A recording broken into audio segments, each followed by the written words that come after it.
शिवसेना उद्धव बाळासाहेब ठाकरे पक्षाच्या वतीने सोलापूरमधील सर्व इलेक्ट्रॉनिक तथा प्रिंट माध्यमांच्या प्रतिनिधींचे मनपूर्वक स्वागत करते। पहिली पत्रकार परिषद होती आहे आपली, इथून पुढे होत राहते, इथून पुढे आपण भेटत राहू, बोलत राहू। मला कल्पना आहे की आपण लोकशाहीचा चौथा खांब म्हणून काम करत आहात आणि आपल्या सगळ्यांनी अत्यंत उत्तम पद्धतीने, म्हणजे तसं सोलापूर फार वेगवेगळ्या अर्थाने महत्त्वाचं आहे। सिद्धरामेश्वराची ही नगरी आहे आणि या सिद्धरामेश्वराच्या नगरीमध्ये आत्ताची एकूण स्थिती बघितली तर 11 विधानसभा, 2 लोकसभा आणि एकूण सर्व पेन्शनर लोकांचं गाव असं म्हणून ज्या गावाचा उल्लेख केला जातो की ज्येष्ठ नागरिकांची संख्या ज्या शहरामध्ये जास्त आहे आणि ज्या शहराच्या स्वतःच्या अशा एक अत्यंत वैभवी इतिहास आहे, त्या वैभवी इतिहासाला अनुसरून आम्ही सध्या, जसं अजय दासरीजींनी सांगितलं, मी जाणीवपूर्वक सगळ्याच पदाधिकाऱ्यांचे, कारण एक दोघांची नावं माहीत आहेत आणि काहींची नावं माहीत नाहीत, त्यामुळे ती नामोल्लेख राहू नये आणि त्यावरून तुम्हाला पुन्हा वेगळा मसाला मिळू नये की ताईंनी याचं नाव घेतलं होतं आणि याचं नाव राहिलं होतं, तसं नको व्हायला, म्हणून मी नामोल्लेख सगळे टाळत आहे। पक्ष एका कठीण काळातनं जात आहे। मला असं वाटतं की सत्तेच्या ठिकाणी तर सगळे लोक असतात, सत्तेच्या ठिकाणी बसणं काही फार विशेष नाही। माझ्या आजी आजोबांचे जेव्हा अनेक प्रसंग सांगते ना, तेव्हा मला एक गोष्ट माझ्या आजीने सांगितलेली फार आठवते। आजी सांगते की महालातला संसार कोणीही करेन, मजा तर तेव्हा आहे जेव्हा झोपडीचा महाल करून दाखवता येईल। सो आम्ही त्यात बिलीव करणारी लोक आहोत आणि मला विश्वास आहे की आत्ता जरी थोडासा कठीण काळ असला, थोडासा, फार नाही, मी एक फार चांगलं, मला जे रूपक आठवतं ते रूपक असं आहे की काही शिष्य तथागतांकडे येतात आणि त्यांना एकदम घाबरून ते सांगायला लागतात की भगवन काय झाले, तर म्हणतात की इकडनं खूप मोठा एक वाघांचा कळप येत आहे, वाघांचा, सगळे वाघच आहेत सगळे।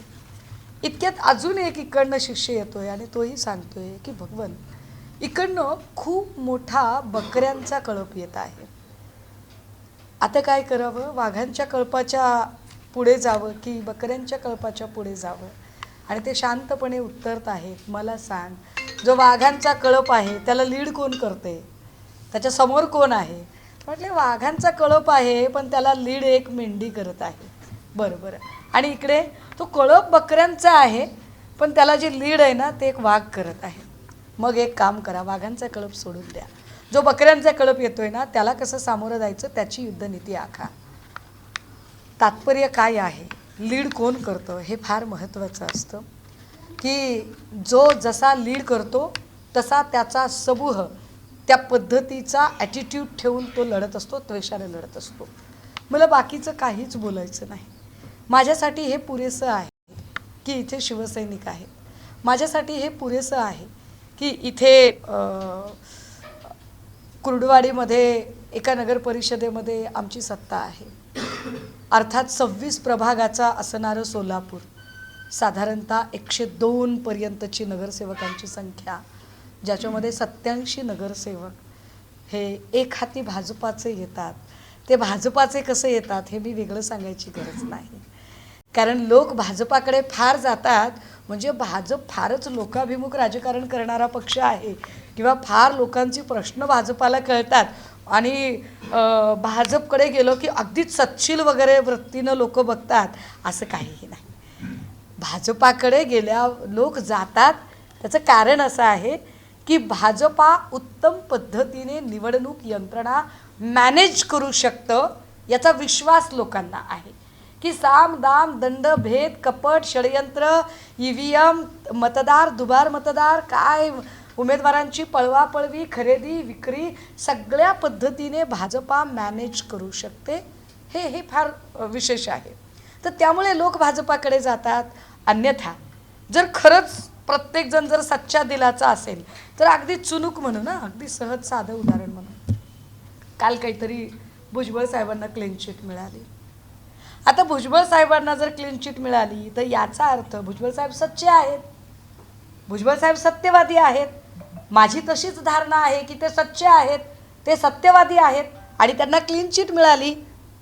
मग त्यांना जर क्लीन चिट मिळाली असेल तर त्यांच्यावर आरोप करणारा मुलुंडचा HD व्हिडिओ स्पेशालिस्ट त्याने माफी मागितली पाहिजे जाहीर, की आपण एका अत्यंत सच्शील सच्च्या माणसाला त्रास दिलेला आहे, माफी मागितली पाहिजे.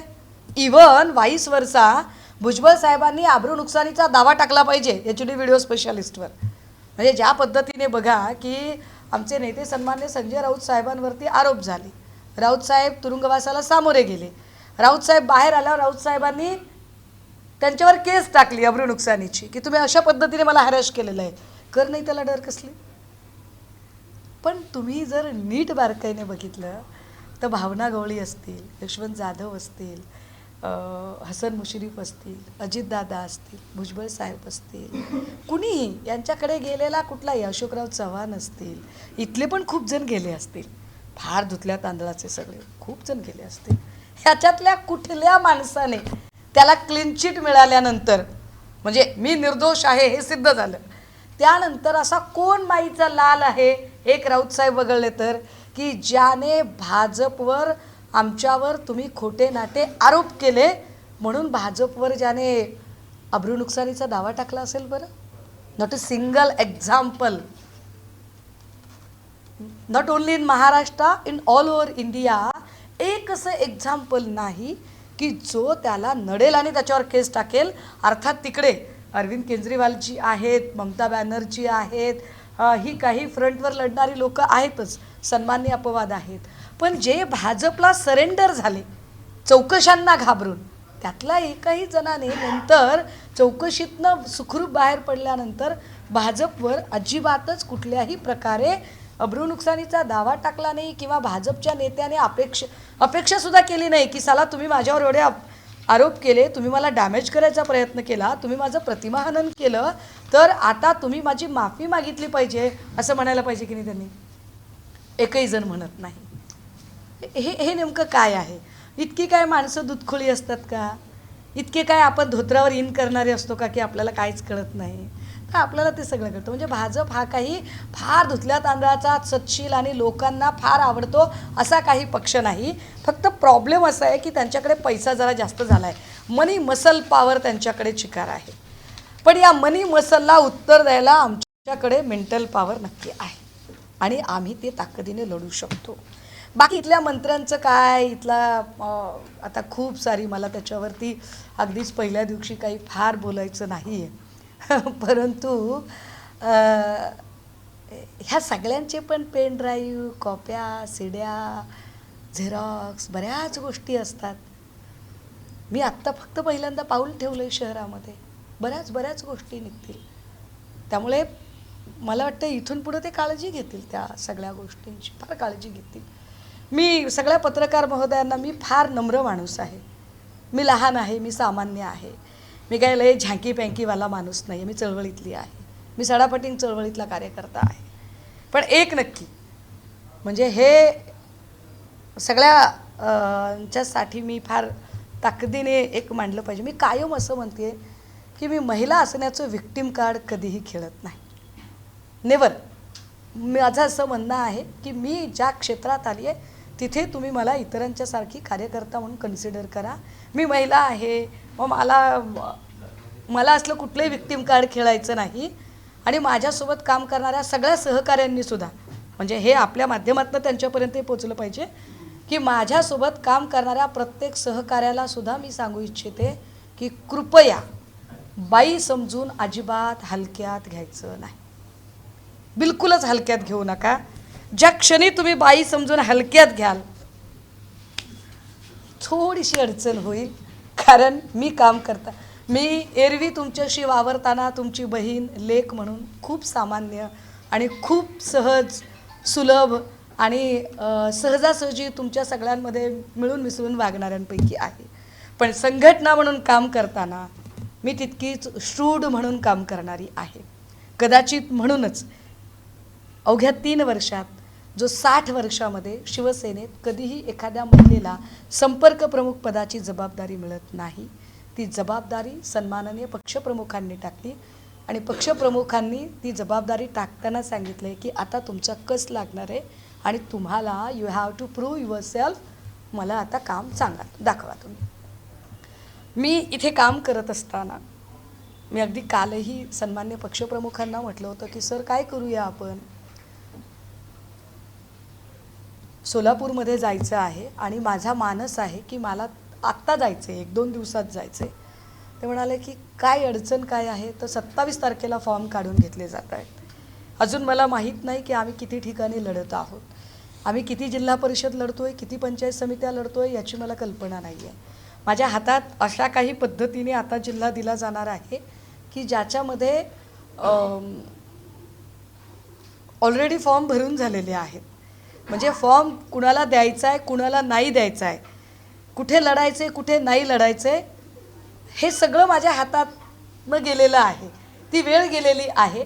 आत्ता माझ्याकडे काय आहे, प्राप्त परिस्थितीत आहे त्या सगळ्या सैन्यासह, जिथे जशा जागा भरल्यात त्यांच्यासह आता लढणे एवढं माझ्या हातात आहे.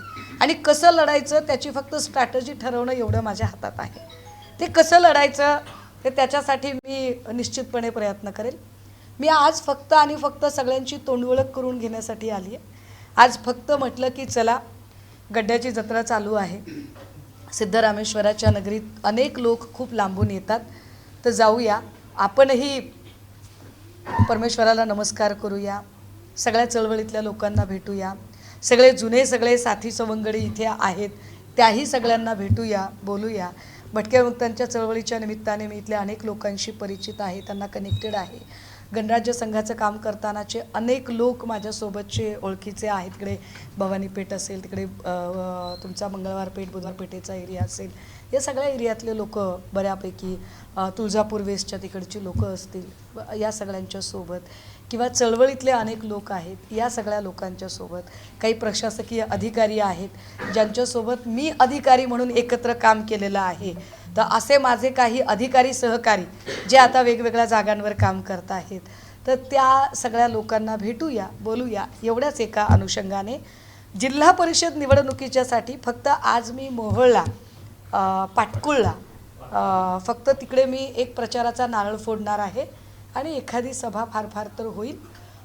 पण मी 2 तारखेपासून ते 7 तारखेपर्यंत पूर्ण वेळ इथल्या सगळ्या तालुक्यांचा एक बैजवार आजचा आढावा घेतल्यानंतर माझा 6 दिवसांचा दौरा मी आखेन आणि त्या पूर्ण काळामध्ये मी पूर्ण वेळ फक्त आणि फक्त सोलापूर जिल्हा आणि इथले तालुके यासाठी माझा फोकस असेल आणि मी त्यासाठी काम करेन.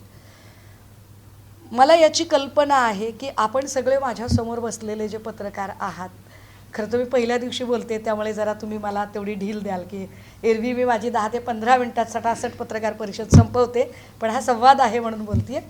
मला कल्पना आहे की आपण सगळ्या वेगवेगळ्या विचार प्रभावांनी प्रभावित असणारे लोक असायला हवं, कारण विविधतेत एकता असणारा आपला देश आहे. त्यामुळे काही डावे असतील, काही उजवे असतील, काही सेंटर टू लेफ्ट असतील, काही सेंटर टू राईट असतील, असे सगळेच लोक तुम्ही आहात. तुम्ही सगळेच माझ्यासाठी परमादरणीय आहात, तुम्ही सगळे माझ्यासाठी प्रातस्मरणीय आहात. मी विश्वास देते की माझ्यासोबतचा कुठलाही सहकारी किंवा तुम्ही सगळे यांच्यापैकी कुणाबद्दलही माझ्याबद्दल कुठलाही आकसभाव आधीही नव्हता, आत्ताही नाही, पुन्हाही नसेल.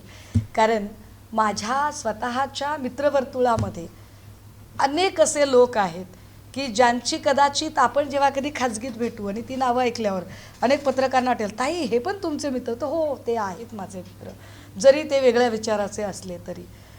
पण त्यांनाही हे माहीत आहे की मी माझी विचारधारा सोडणाऱ्यांपैकी नाही.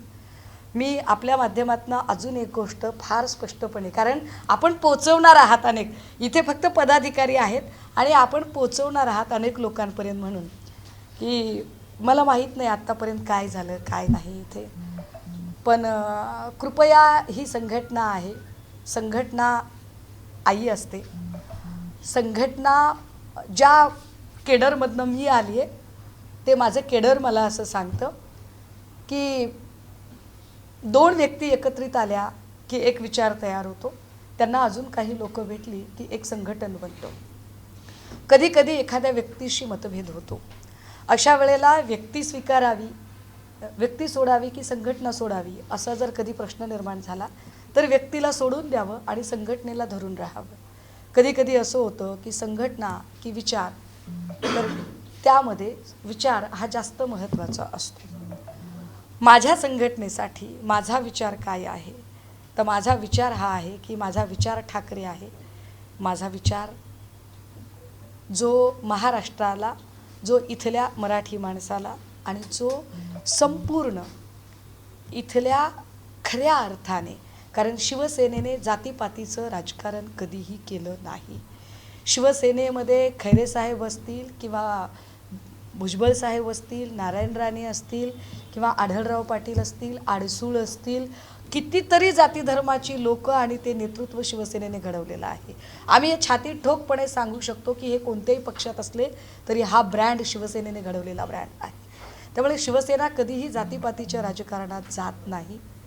मीही कधीही जातीपातीचा चष्मा लावून कुणालाही बघत नाही आणि तसे चष्मे कुणीही कुणाकडे लावून बघू नयेत. इथे माझ्या निदर्शनास आलेलं कुठलंही काम,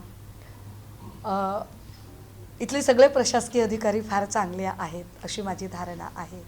इथले सगळे जे नवनियुक्त नगरसेवक आणि महापालिका आहे तेही खूप चांगले आहेत अशी माझी धारणा आहे आणि त्यांच्याकडून आम्हाला अपेक्षा आहे की ते शहराच्या बेटरमेंटसाठी काम करतील.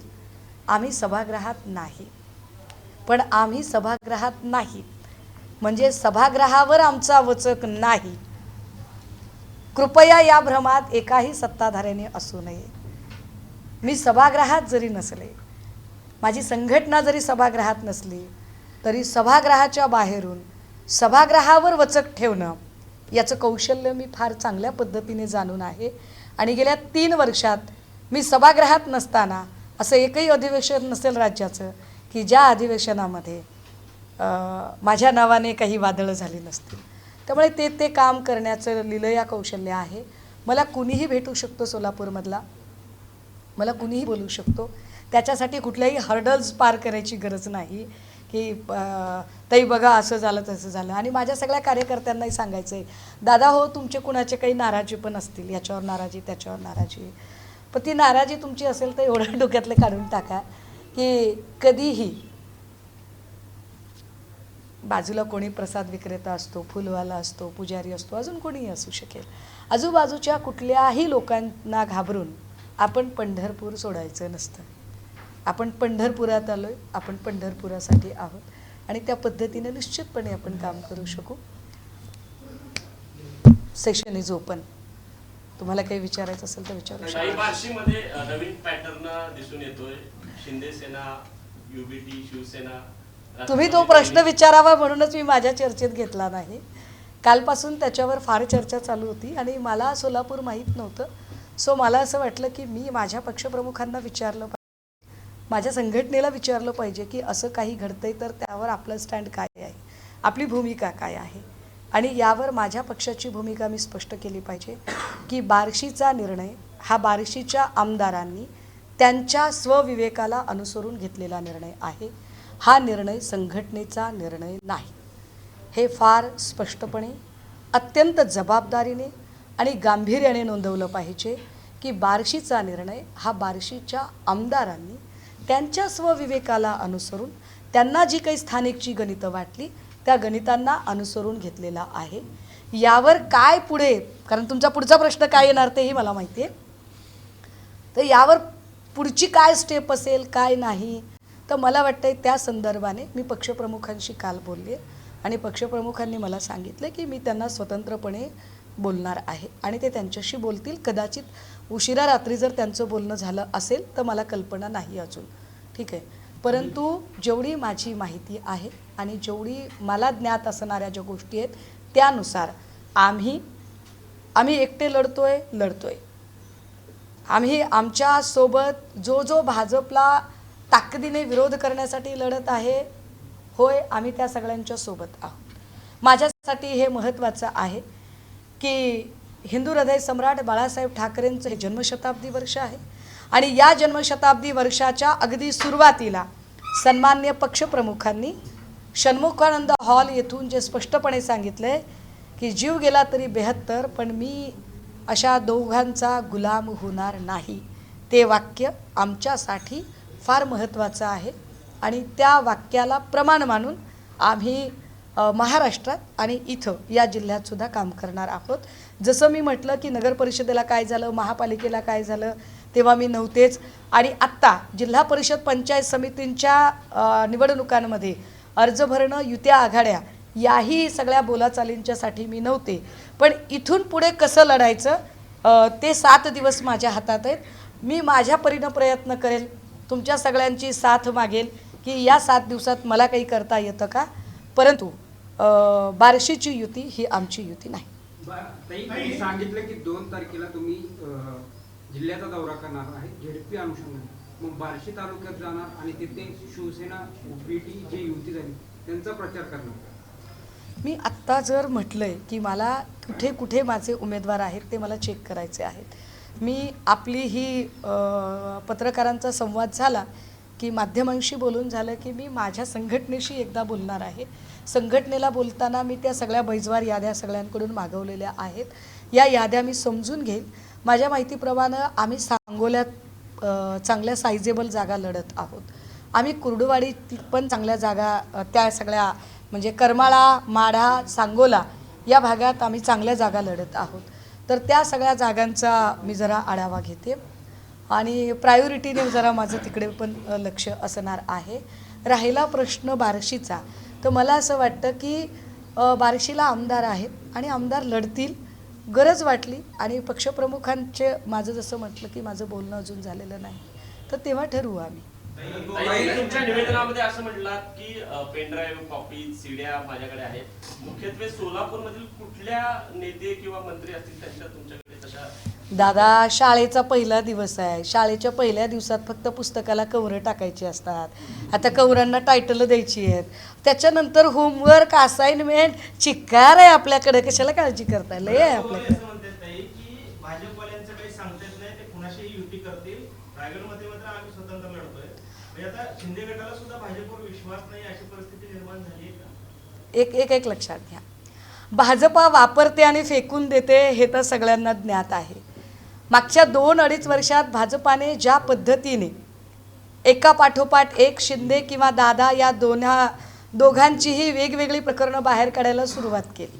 उदाहरणार्थ अजितदादांच्या संबंधाने कोरेगाव पार्कच्या जमिनीचं प्रकरण असेल, 70,000 कोटीच्या घोटाळ्याचा वारंवार उल्लेख असेल किंवा अगदी म्हणजे सत्ता सुरू होतानाच पहिल्याच वर्षात पहिली धनंजय मुंडेंची विकेट असेल, दुसऱ्या वर्षात दुसरी माणिकराव कोकाटेंची विकेट असेल, सातत्याने त्यांच्या मंत्र्यांना वादग्रस्त ठरवणं असेल किंवा शिंदेंचा विचार केला तर संजय शिरसाटांवर लागलेली SIT असेल किंवा संदीपान भुमरेंच्या जागेचा विषय असेल, भरत गोगावलेंच्या पालकमंत्रीपदाचा अजूनही तिढा न सुटणं असेल किंवा अगदी त्याच वेळेला स्वतः उपमुख्यमंत्र्यांकडे असणारं खातं UD अर्बन डेव्हलपमेंट त्या नगरविकास खात्याचीच लागलेली चौकशी असेल किंवा रामदास कदमांच्या पत्नीच्या नावे असणाऱ्या डान्स बारची चौकशी असेल किंवा स्वतः मुख्यमंत्र्यांच्या भावाच्या रिसॉर्टच्या संबंधाने जी सगळी मागच्या महिन्यामध्ये जे ड्रगचा विषय जो निघाला ही सगळी माहिती असेल, एका पाठोपाठ एक शिंदे आणि अजितदादा याच लोकांची सगळी प्रकरणं कशी बाहेर येतात, याचा अर्थ भाजपा धुतल्या तांदळाची आहे का? तर असं अजिबात नाही.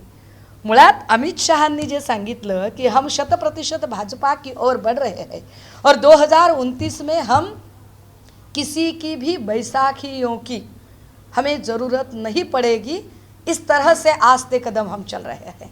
तर ती त्या दिशेने ते वाटचाल करत आहेत. त्यांना दर्प तसा खूप होता, पण मुंबईकरांनी त्यांचा दर्प पाक चक्काचूर केलेला आहे त्याचा. आणि त्यांना पुन्हा एकदा कितीही नाही म्हटलं तरी कुबड्यांची गरज पडणारच आहे. तुम्ही आता म्हणले की भाजपवर साम दंड भेद आहे आणि निवडणुकीचं तंत्र त्यांनी अवगत करते, पण तुमचे शिवसैनिक जे 3 जिल्हा प्रमुख सोडून गेले दुसऱ्या पक्षात, त्यांचं असं म्हणणं होतं की वरिष्ठ कधी इकडे सोलापूरला फिरकले नाही, कधी उद्धव साहेब नाही, संजय राऊत नाही, काय नाही, पण कशासाठी लढायचं आपण, वरनच आपल्याला काय मिळत नाही बळकट. बर ऐका मुळात त्याच प्रश्नाला अनुसरून असं होतं की त्यांनी सरळ सरळ बंडखोरी केली. त्या बंडखोरांविरुद्ध काय कारवाई आहे आपली? काय करणार आहे? अहवाल आपल्याकडे आला असेल. कोणी बंडखोरी केली?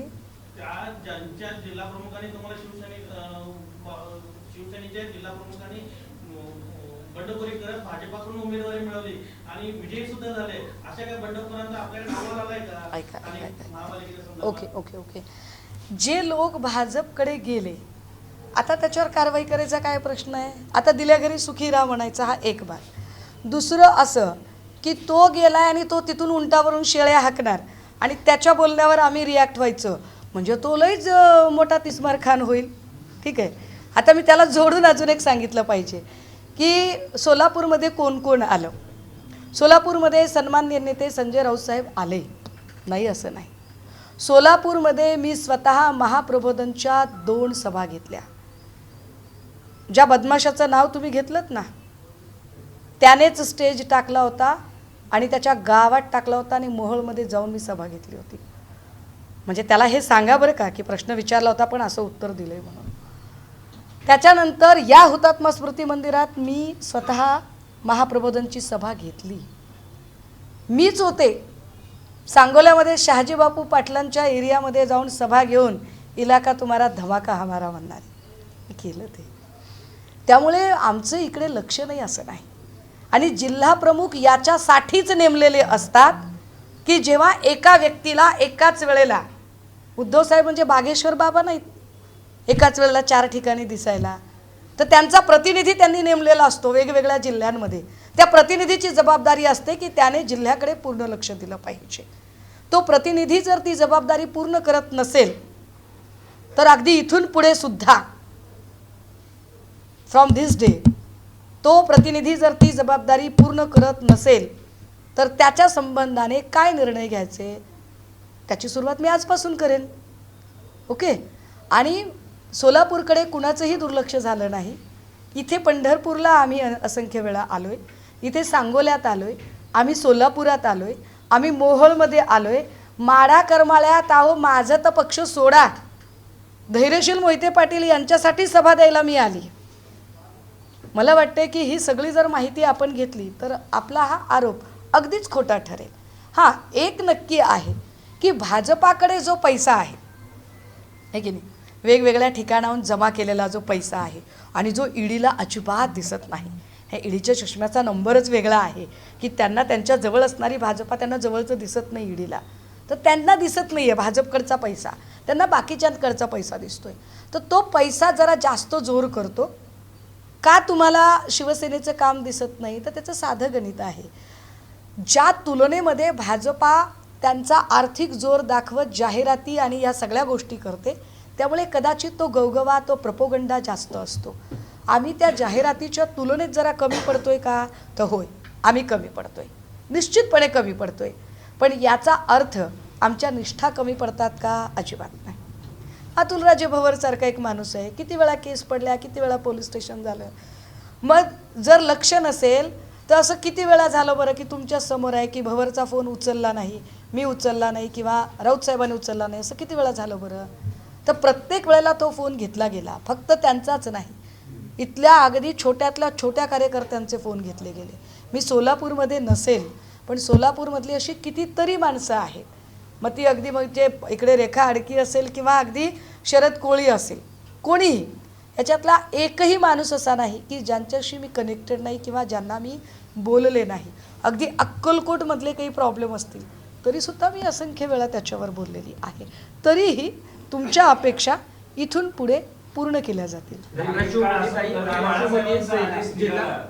एक काळ असा होता की बाळासाहेबांचा आदेश निघाला तर आपला जीव देण्यासाठी सज्ज असणारी शिवसैनिकांची एक पिढी होती. आणि आता असं दिसतंय की सत्तेवर असताना सुद्धा उद्धव साहेबांना 40 आमदार सोडून जातात, त्यानंतर काही खासदार सोडून जातात, अगदी विधानसभेच्या वेळेला निवडणुकीत उमेदवार पडून जातात, आपला बी फॉर्म घेतात आणि तिसऱ्याची उमेदवारी स्वतःच्या दुसऱ्या पक्षाकडे उमेदवारी भरतात. शेवटपर्यंत म्हणजे कालपर्यंत सुद्धा धक्के बसतायत शिवसेना या सगळ्या धक्क्यातनं का सावरत नाहीये?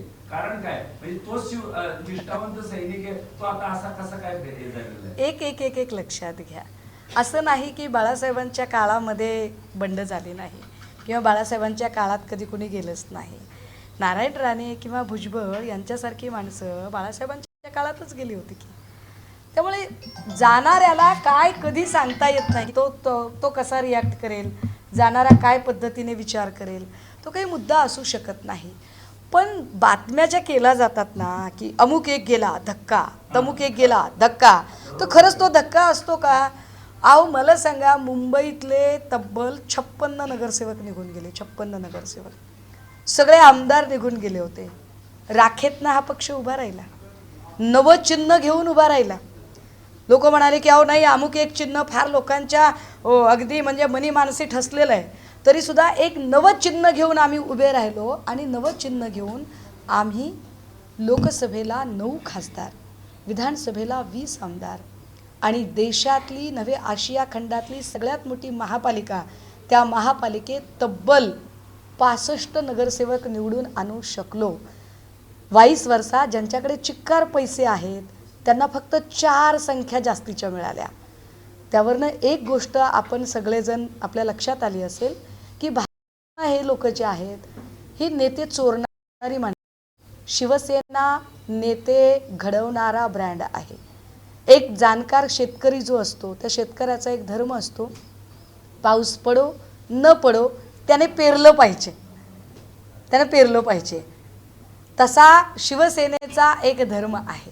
सत्ता येईल सत्ता जाईल पण शिवसेना लढत राहील. 20% राजकारण 80% समाजकारण शिवसेना करत राहील आणि आम्ही त्या पद्धतीने काम करत राहू आणि करून दाखवू. नाही, विधानसभेला यश दिसलं नाही आणि आता महापालिकेला मुंबई वगळता तसं यश नाही ताई. सोलापूरमध्ये एक आमच्याकडे आमदार दिले, असणाऱ्या 4 आमदार दिले, तिथं आपलं काहीच अस्तित्व राहिलं आमच्या नाही. हे बघा, सोलापूर एकतर मूळचा गड होता तो काँग्रेसचा गड नाही, होता. उदाहरण दिलं असे अनेक नाही ठिकाणी. नाही, सोलापूर हा मूळचा गड होता काँग्रेसचा आणि सोलापूरमध्ये आत्ता काँग्रेसला ओव्हरटेक करत इथे आली भाजपा. याचा अर्थ असा आहे का की गोरेंचं नेतृत्व फार सोलापूरकरांनी मान्य केलं आहे? गोरेंनी तरी म्हणावं की लोकांनी, गोरेंनी म्हणावं एकदा की सोलापूरमधलं एक ना एक मत फक्त आणि फक्त जयकुमार गोरेला बघून दिलं, मानलं आपण? नाही म्हणू शकणार, नाही म्हणू शकणार. तो एकूण भाजपचा करिश्मा, भाजपच्या कूटनीती, षडयंत्र आणि कपट कारस्थानाचा करिश्मा. त्याच्यात जयकुमार गोरेंचं काही स्वतःचं असं क्रेडिट नाही आहे. त्यामुळे आमची अडचण काय आहे की आम्ही कपट कारस्थान करायला फार कमी पडतो राजे. शिवसेना कसं ओपन किचन आहे, जे शिजतं ते दिसतं. आम्हाला असं कपटी कारस्थान करता येत नाही, तो आमचा प्रॉब्लेम आहे. पण शिकू कदाचित सोलापूरमध्ये आलोय तर. काही गुलाबराव पाटील असं म्हणतायत की मतदानाच्या दिवशी जो आहे तो मतदार हा राजा असतो आणि घटनेनं प्रत्येकाला एकाच मताचा अधिकार दिलेला आहे. तो बरे टाटांना असेल, तसंच हेमा मालिनीला पण प्रश्न काय आहे? एकाच मताचा अधिकार दिलेला आहे. तिथल्या जिल्हाध्यक्षांना उद्देशून असं म्हणतायत की तुमची बायको देखील हेमा मालिनीचं आहे असं समजा. मला ना खरंच माझी डिग्निटी राखावीशी वाटते कधी कधी की आपण नाही तेवढ्या खाली जावं म्हणून. बख्श दिया. चला. इम्तियाज जलील असं म्हणतात की महाराष्ट्र हिरवा करू. त्यावरती नवनीत राणा असं म्हणतात की ह्याच्या 7 पिढ्या गेल्या तरी महाराष्ट्र हिरवा होणार नाही. इम्तियाज भाईंबद्दल व्यक्तिशः मला आदर आहे, व्यक्ती म्हणून खूप आदर आहे. परंतु आत्ता जे काही त्यांचं चाललंय ना, इकडून एकाने बोलायचं तिकडून एकाने बोलायचं, यात खरंच मला अजिबात एकही शब्द बोलायची इच्छा नाही आहे. कारण जेव्हा एक स्क्रिप्टेड गेम चालू असतो, ॲप डाउनलोड करतो ना आपण, तर ॲप डाउनलोड केल्यावर आपल्याला माहिती असतं की त्याच्या स्टेप कशा असणार आहेत, फर्स्ट स्टेप काय, सेकंड स्टेप काय, थर्ड स्टेप काय. तर त्या स्क्रिप्टेड गेममध्ये मला जाण्यात काहीही इंटरेस्ट नाही. नुरा कुस्ती आहे, खेळली पाहिजे भाजपने. फक्त भाजपने ती नुरा कुस्ती खेळताना अचलपूर अमरावतीमध्ये जी काही युती केली आत्ता MIM सोबतची, ते नेमकं काय आहे त्यांना एकदा विचारलं पाहिजे की भाजपचा जो एकूण झेंडा आहे, वर भगवा आणि खाली हिरवा, तो हिरवा रंग म्हणजे ते MIM आहे का? की भाजपचं जे वरचं भगवं कमळ आहे त्याचा जो हिरवा देठ आहे, तो हिरवा देठ म्हणजे MIM आहे? एकदा त्यांना काही धाराशिवमध्ये येडतीच्या इलेक्शन चालू हा? आहे. बोला बोला. मुंबईमध्ये राज ठाकरेंऐवजी जर उद्धव ठाकरे साहेबांनी जर काँग्रेस बरोबर युती केली असती तर अधिक फायदा झाला असता. जर तरच्या राजकारणाला काहीही अर्थ नसतो. आम्ही राजकारणात आहोत, आम्ही परमार्थाच्या क्षेत्रात नाही आहोत दादा. जर असं झालं असतं तर असं केलं असतं, अजिबात नाही. आम्ही एका राजकारणाच्या क्षेत्रात आहोत. आणि मला असं वाटतं की इथे टीका टिप्पण्या होत राहतात, इथे फीडबॅक मिळत राहतात, इथे प्रत्येक वेळेला आपण एरर अँड ट्रायलने गोष्टी करत राहतो. मात्र आत्ता ह्या जन्मशताब्दी वर्षामध्ये जन्मशताब्दीच्या दिवशी जेव्हा 2 ठाकरे एकत्रित येतात तेव्हा हे चित्र तमाम महाराष्ट्राच्यासाठी सुखकर असतं, एवढं नक्की. धाराशिव जिल्ह्यात झेडपीचे इलेक्शन आहेत. मात्र तिथं कुठेतरी भाजपने शिवसेना शिंदेची जी पक्ष आहे तो हायजॅक केल्याचं चित्र पाहायला मिळतंय. मला ऐका ना, भाजप आणि शिवसेनेला त्यांचे प्रवक्ते आहेत. मी का त्यांच्यासाठी प्रवक्तेपणा करू? मी माझ्या पक्षाची प्रवक्ता आहे. मला माझ्या पक्षाचे प्रश्न विचारा, सोलापूरचे प्रश्न विचारा, त्यांचं काय चाललंय त्याच्यावर मी कशासाठी सांगू? भाजपचे जे आमदारांचा मुलगा आहे त्यांचे एपी फॉर्म त्यांनी वाटप केले. ते त्यांचं त्यांना माहिती. नगर परिषद निवडणुकामध्ये नगर परिषद निवडणुकामध्ये एक पॅटर्न दिसला होता, बिनविरोधचा पॅटर्न भाजपने दिसला. तोच पॅटर्न जिल्हा परिषदमध्ये पण दिसतो. सिंधुदुर्ग आणि कोकण भागात जवळपास 11 जिल्हा परिषद सदस्य जे बिनविरोध निवडून आले, या बिनविरोधाच्या राजकारणाकडे तुम्ही कशा पद्धतीने? ये पैसा बोलता है, ये पैसा तोलता है.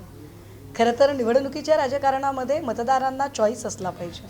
मतदारांचा चॉईस तुम्ही अशा पद्धतीने काढून घेताय म्हणजे एका अर्थाने तुम्ही लोकशाही मारत आहात.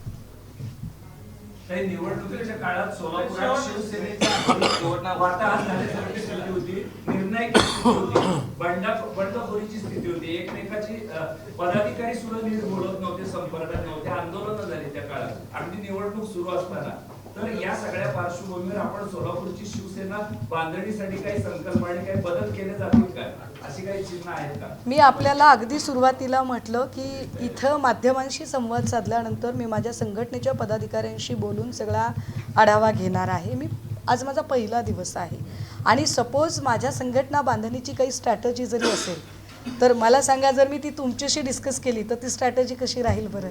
सो मला काही गोष्टी माझ्या स्ट्रॅटजी बनून राहू द्या, काही गोष्टी मला तुमच्याशी बोलू द्या. मुंबईमध्ये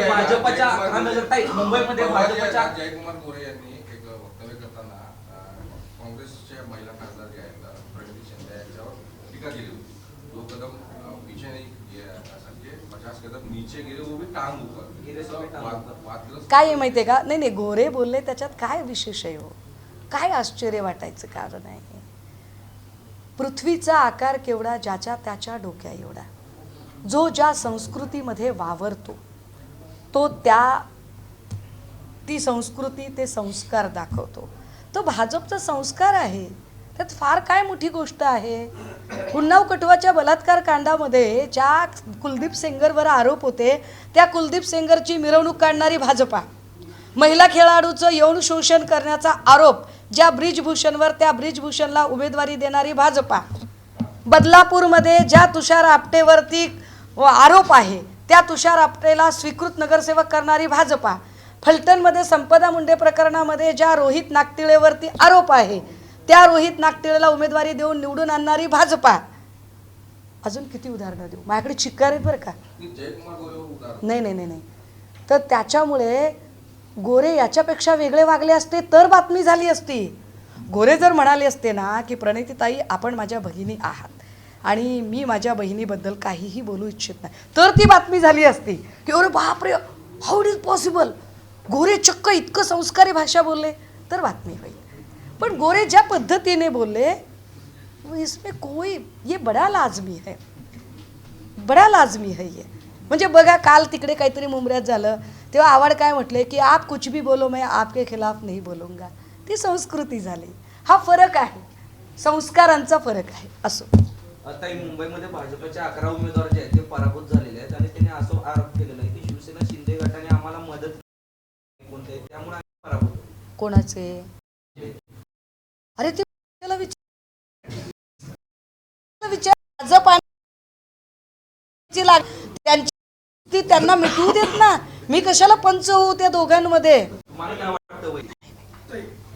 मी अशा रिकाम टेकडे नाही कामं करणार. भविष्यात टिकेल असं वाटतं? मी थोडी बागेश्वर बाबा आहे की मी त्याच्यात भविष्य सांगू शकेन. सोशल मीडियामध्ये महिलांच्या प्रतिक्रिया येतात एखाद्या विषयावरती, तर त्याच्या खाली जे येतात ना सगळे आहेत, तर त्याच्यावरती काही महिला संघटनांच्या वतीने काही विचार आहे की नाही, त्याच्यावर सन्माननीय मुख्यमंत्र्यांनी आयोग नावाची एक अंधश्रद्धा नेमलेली आहे की ज्याची लोकांची अंधश्रद्धा आहे की आयोग काम करत असतो.